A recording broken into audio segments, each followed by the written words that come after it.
Profesor Abramoviću, dobar dan. Dobar dan. Na čijoj ste strani? Ja sam na vašoj strani, uvek.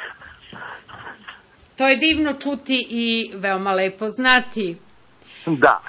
Kažite nam, evo, imali smo jednu veoma dubinsku analizu demografskog rata i demografske bombe koja je bačena na Srbiju i svi aspekti tog rata pokazuju stanje u kome se danas nalazimo kao nacija, kao država i vidimo da je sve potpuno razoreno i da demografska bomba je veoma dobro usmerena, u svim pravcima eksplodira i vidimo i elemente koje su naznačili istraživači novog svetskog poretka poput dr. Lorraine Moret, koja je nedavno izjavila da se za Srbiju sprema izazivanje epidemija i vakcinacije vakcinama novog svetskog poretka koje će imati svoje dejstvo sasvim određeno, depopulaciono, a znamo, evo sada su u Moskvi država velika, odnosno u pripremi je velika naučna konferencija koja će se baviti aspektima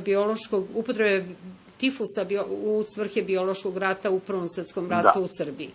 Pa eto, da vidimo da li nam institut Nikola Tesla sprema neko oružje kojim se mi možemo suprotstaviti ovim napadima i svim ovim bombama i zaštititi se i čekati svoj trenutak da novom svetskom poretku zadamo osim udaraca u informativnom ratu i udarce koje neće moći da preživi. Naravno, naš odgovor je vrlo konkretan. Mi smo u toku formiranja još dve institucije, dakle, pored instituta Tesla patenti koji će se baviti naučnim istraživanjem, pre svega ponavljanjem Teslinih patenata koje obaraju neke od postulata savremene fizike.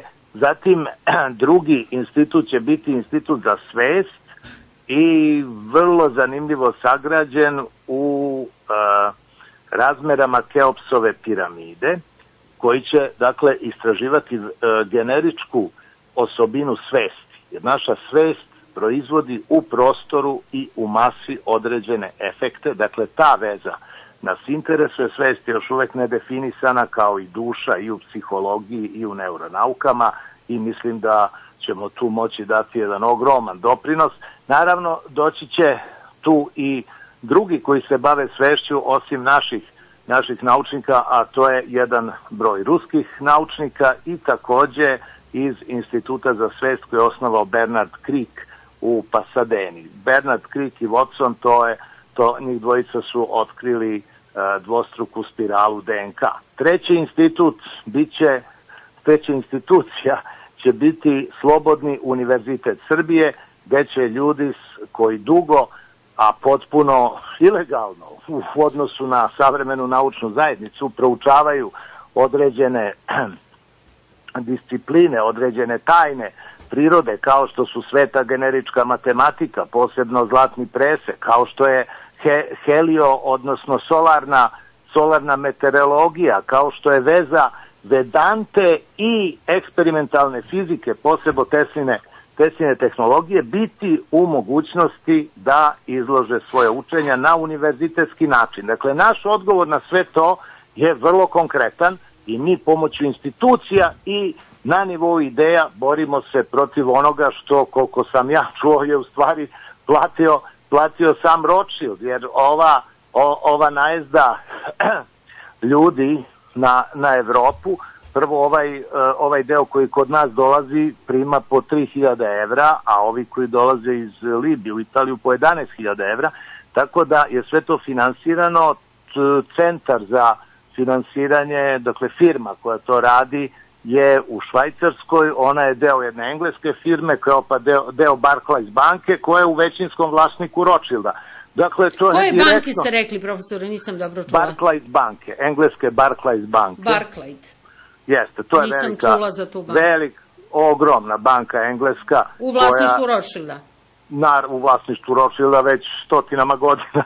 I sad, molim vas, profesore, povežite to i sa dešavanjima u Ukrajini, jer je Rothschildov novac glavni kupac, odnosno Rothschildi, da li Rothschildi postaju vlasnici Ukrajine i ispričajte nam, molim vas, još sve u vezi sa ovom migrantskom krizom, odnosno sa usmeravanjima i tokovima novca. Tu je vrlo velika borba. Treba znati da zapravo centralna banka, federalne rezerve, odnosno dolar kao osnovno platežno sredstvo, obračunsko sredstvo i za energetiku kao i za svu robu koja se u svetu razmenjuje, zapravo ima samo 3 banke koje centralne, samo svega 3 države danas u svetu koje ne potpadaju po taj sistem, to su Iran, Severna Koreja i Kuba. Dok, na primer, Ruska nacionalna banka, ako hoće da štampa rublje, mora da dobije dozvolu od federalnih rezervi.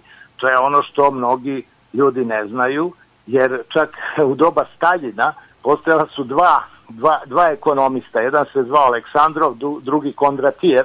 Aleksandrov je pokušavao da zameni novac. Ponet komunističkom idejom, on je smatrao da rublja može biti obračunska jedinica za potrebe, a ne novac u smislu čiste vrednosti kako se on danas tretira i što omogućava u stvari jedan lihvarski kamatski sistem kome robuje čitavo čovečanstvo.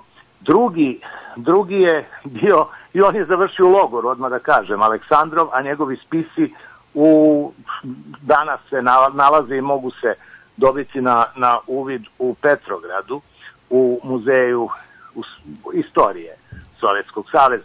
Zatim drugi je Kondratijev, koji je u doba Gosplana, 5-godišnjeg Gosplana, govorio o tome da su ciklusi, znači prirodni ciklusi čisto matematičkim putem izračunati oko 50 godina, ciklus uspona, stagnacije i recesije jedne privrede, i to također nije odgovaralo komunističkoj ideologiji, pa i on završio u logoru i sprečen dalje da radi. Ja to govorim zbog toga što ljudi ne znaju da je Staljin pokušao da samostalno štampa novac, štampa rublju, i da u okviru državnog kapitalizma, koji je u stvari isto što i Rooseveltov New Deal, dakle u Americi i u Rusiji je bio državni kapitalizam u 30. godina kao zvanični ekonomski sistem, on je dakle pokušao da štampajući rublju unutar sovjetske ekonomije finansira određene projekte, međutim nije dobio dozvolu i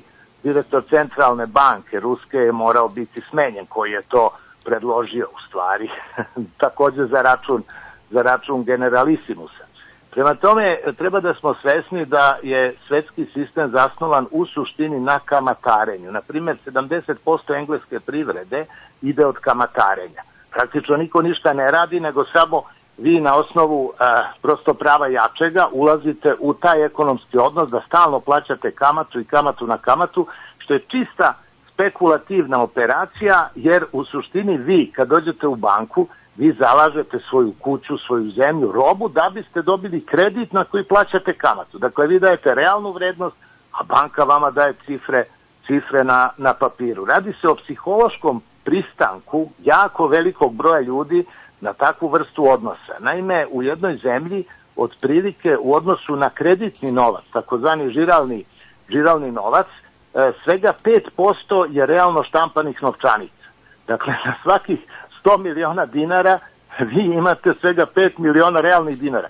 I kad bi, na primjer, svi sad ljudi tražili svoje uloge i preduzeća iz banke bi tog dana morale sve da obznane bankrot. Isto to važi za Francusku, Englesku i za ceo svet. Sad, šta se dešava u svetskoj ekonomiji, makroekonomiji? Tu su na osnovu procene bruto proizvoda celokupnog sveta, koji iznosi negde oko 65 triliona dolara, kad se izraži u dolarima vrednost cirka, štampano je 10 puta, čak i 20 puta više novca, tako da postoji ogroman fiktivni kapital u opticaju, kojim u stvari vlada centralna banka Amerike preko svojih filijala i svojih da kažem pridruženih kooperativnih firmi, i celokupni svet je praktično u vlasništvu svega 40 porodica, jer u koga se ima poverenje, pa pre svega u člana familije. I to je sadašnja situacija. Jako jednostavno izaći iz tog sistema, ali je neophodna viša svest. Dakle, da čovek koji ima 1 hektar zemlje shvati da je to vrednost, a ne da je vrednost kredit koji će on dobiti za tu zemlju iz banke, koji njemu u stvari nije ništa drugo nego zaloga za komunikaciju sa nekim drugim koji ima seme. On može da ode direktno kod toga koji ima seme i da se dogovore, nema potrebe da ide u banku. Ali ta svest koja polako počinje da se probija kod mlade generacije je još uvek, kako bih rekao, vrlo pomućena. Ona nema jasnu predstavu o moći je velike mase pojedinaca, neorganizovanih, ali na višem stepenu svesti u odnosu na taj svetski sistem.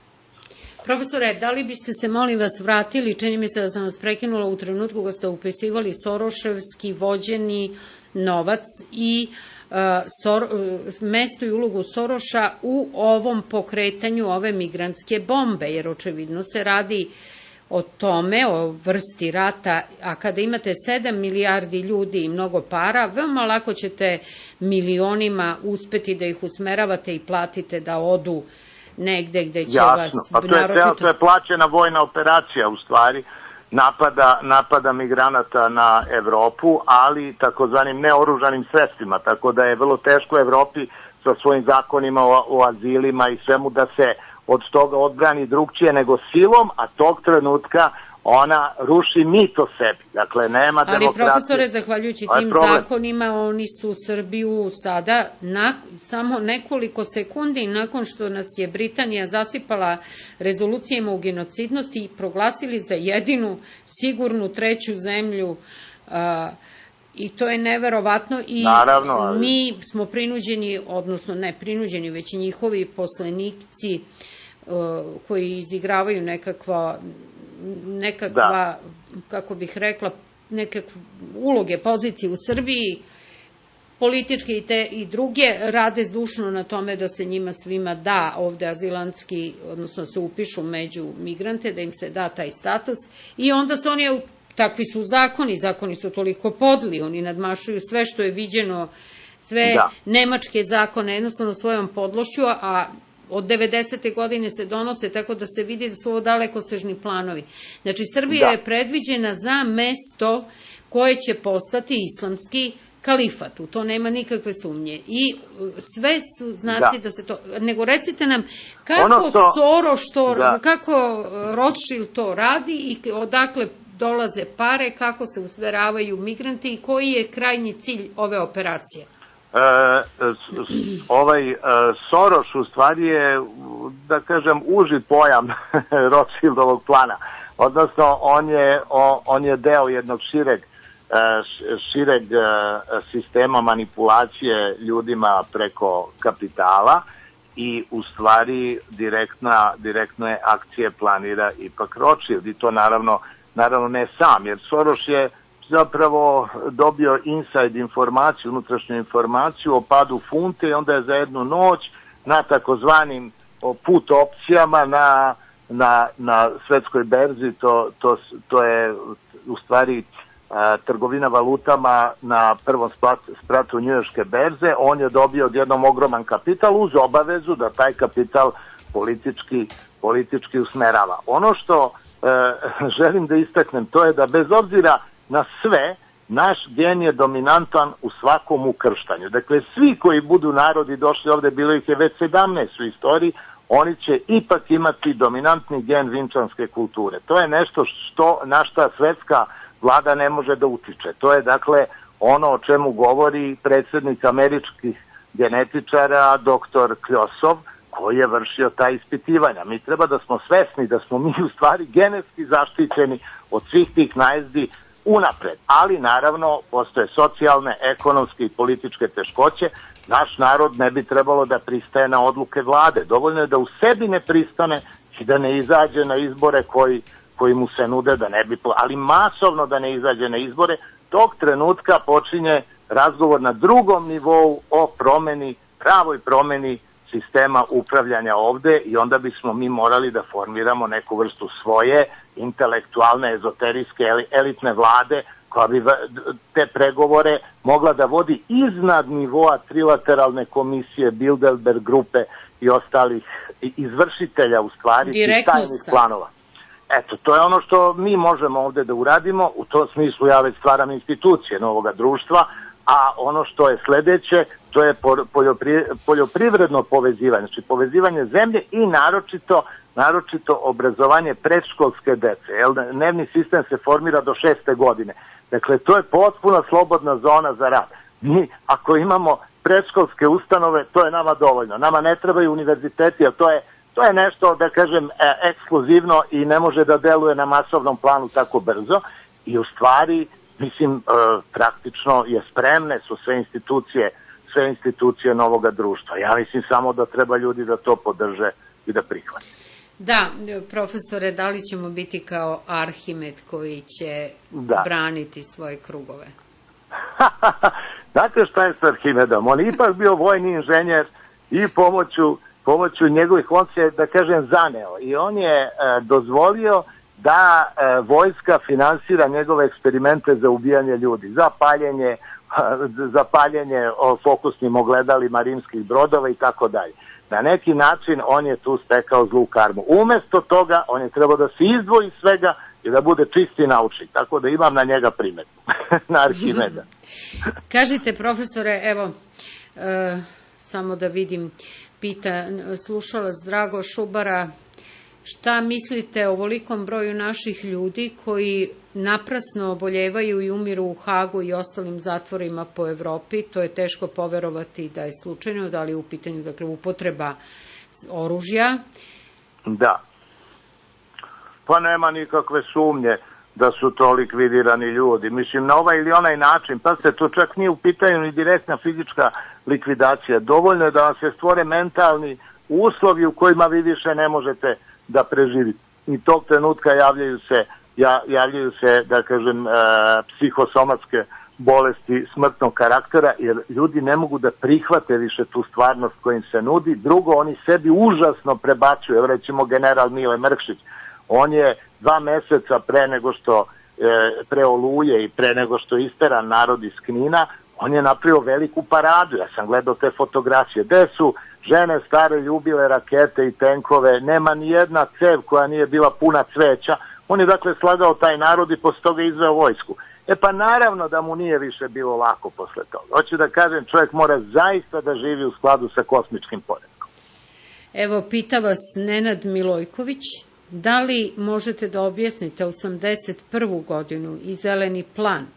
Šta se desilo tu sa bivšom Jugom i da li je sa tim počeo njen raspad? Pa vidite, muslimanski svet je veliki problem za svetsku vladu zbog te duboke bigotne religioznosti koja se zasniva na herojstvu. Dakle, tog trenutka kad ste vi martir, mučenik islamskog sveta, vi idete u raj. Ako ste vi zaista musliman, vi zaista u to verujete i prema tome oni nemaju problem da regrutuju veliki broj fanatika samo na osnovu jednog aspekta svoje religije. Zeleni plan u stvari je bio s jedne strane uperen protiv Evrope, a s druge strane uperen na to da se na izvestan način, i tu Amerika i Rusija sarađuju, islamski svet približi pravoslavlju. Vidite, sad je bio skoro Izetbegovićev sin, starog Ali Izetbegovića, je bio sin u Beogradu i on je pričao tu priču maltene kao da je on stari Beograđanin. I hoću da kažem, nije to samo mimikrija, nije to da se samo on krije, nego postoji nešto u pravoslavlju i u islamu što se negde na nekom emotivnom nivou slaže, kao što se slaže na nivou same predaje Bogu, odnosno pravoslavnog isihazma i islamske iluminacije ili prosvetljenja. Tu postoje dublje veze koje se formiraju i naravno da je to politički iskoristila i svetska vlada na Balkanu. To je bio smisao, ezoterijski smisao zelenog plana. A sad, kad to dođe na teren, onda tu odlučuju naravno lične karakteristike boraca. To je nešto drugo. Profesore, sa stanovišta delovanja energija na Srbiju. Nema nikakve sumnje da je usmerena velika količina tamne energije i da ona deluje kao crna rupa. Koje su to, kako ti centri deluju, sa kojim ciljem i kako vidite da se ta situacija dešava? Odnosno, jasno je da je napravljen taj vrtlog energije koji ima ambiciju da usisa ono što mi jesmo kao drevni narod, sa ciljem da se više nijedan, rekla bih, Tesla ne rodi i sa jasnim osjećajem da ovo tle rađa ljude koji umeju i nikada ne mogu da prestanu da misle na način koji oni hoće da zaustave. Tako je, ali taj vrtlog neće u ovom slučaju raditi zato što postoje dublje, kažem, genetske pretpostavke, ali i kosmološke pretpostavke oslobođene mase ljudi od svih naslaga civilizacije koje su negativne. Pogledajte recimo kad je, na koji datum je doneta odluka o rehabilitaciji kralja Petra II. Pa doneta je na 10. jula, dakle na Teslin rođendan.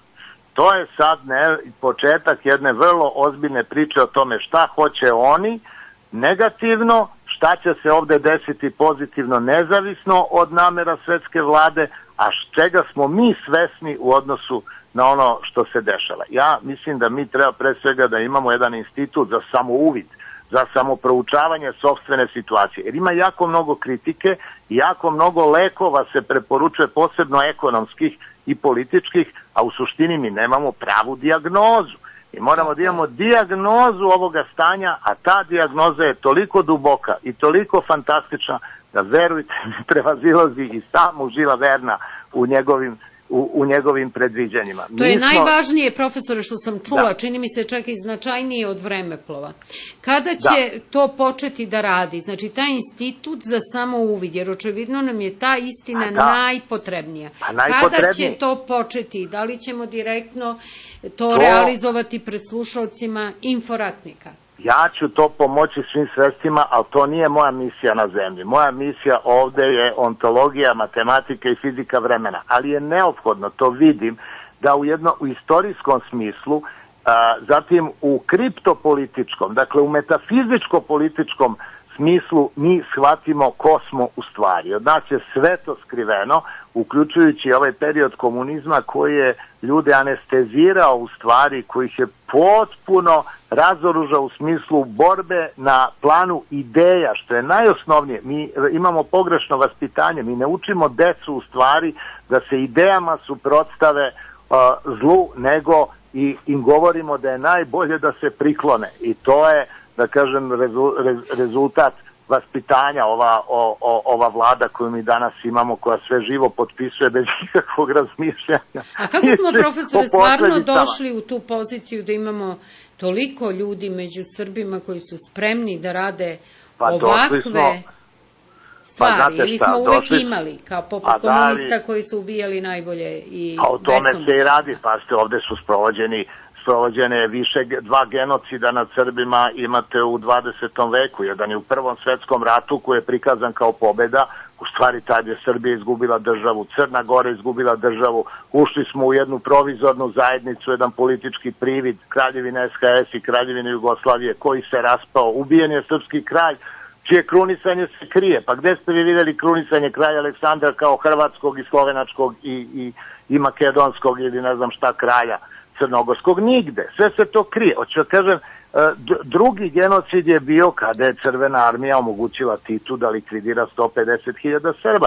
To nije malo. Dakle, dva genocida. Šta se desilo? Normalno da su ljudi stekli taj automatizam očuvanja egzistencije. Pa čekajte, zašto sad nema pobune? Nemate ni najmanji štrajk. Nikad gore nije bilo, a nemate nikakvu organizaciju. Pa ne dozvoljava se pobuna, evo pogledajte. A s jedne strane se ne dozvoljava pobuna, ali s druge strane ljudi su oprezni, počinju da rade drugim sredstvima. Ta druga sredstva jesu sredstva višeg uma i ona će u suštini pobediti celu ovu situaciju. Jer obične pobune, kao što smo videli 5. oktobra, vode u restauraciju stanja, čak i u gore. Smenjen je Milošević, došla je gora varijanta Miloševića na vlast.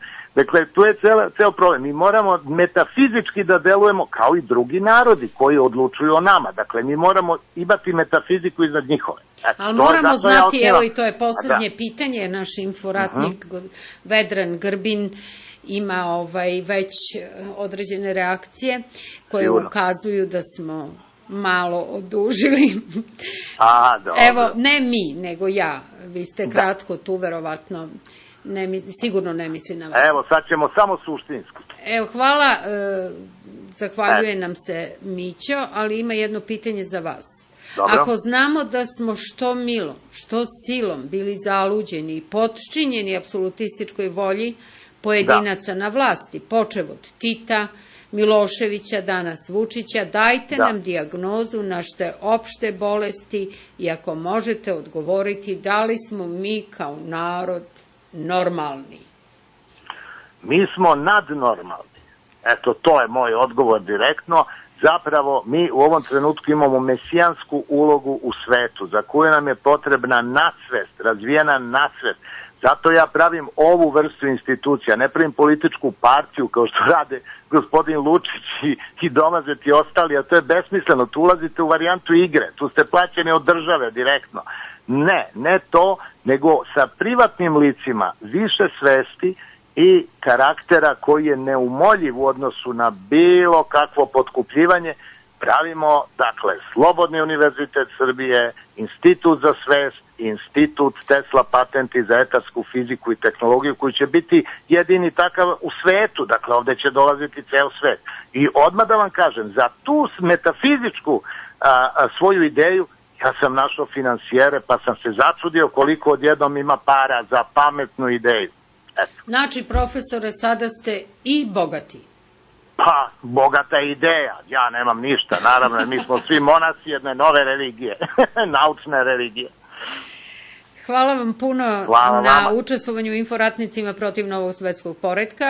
Ovo je zaista izvanredan način borbe protiv novog svetskog poretka, mada bi nam jedan vremeplov ili neka mogućnost da postanemo nevidljivi i pribavimo još neke moći, svakako malo poboljšala poziciju. Biće i to, biće. Tako je. Nadam se da ćemo moći i sledeće nedelje da vas uključimo, da vidimo šta se novo dešava i da nam još malo pomognete u analizama oko ovih finansijskih tokova vođenih Rothschildom, kako se usmeravaju i tako dalje.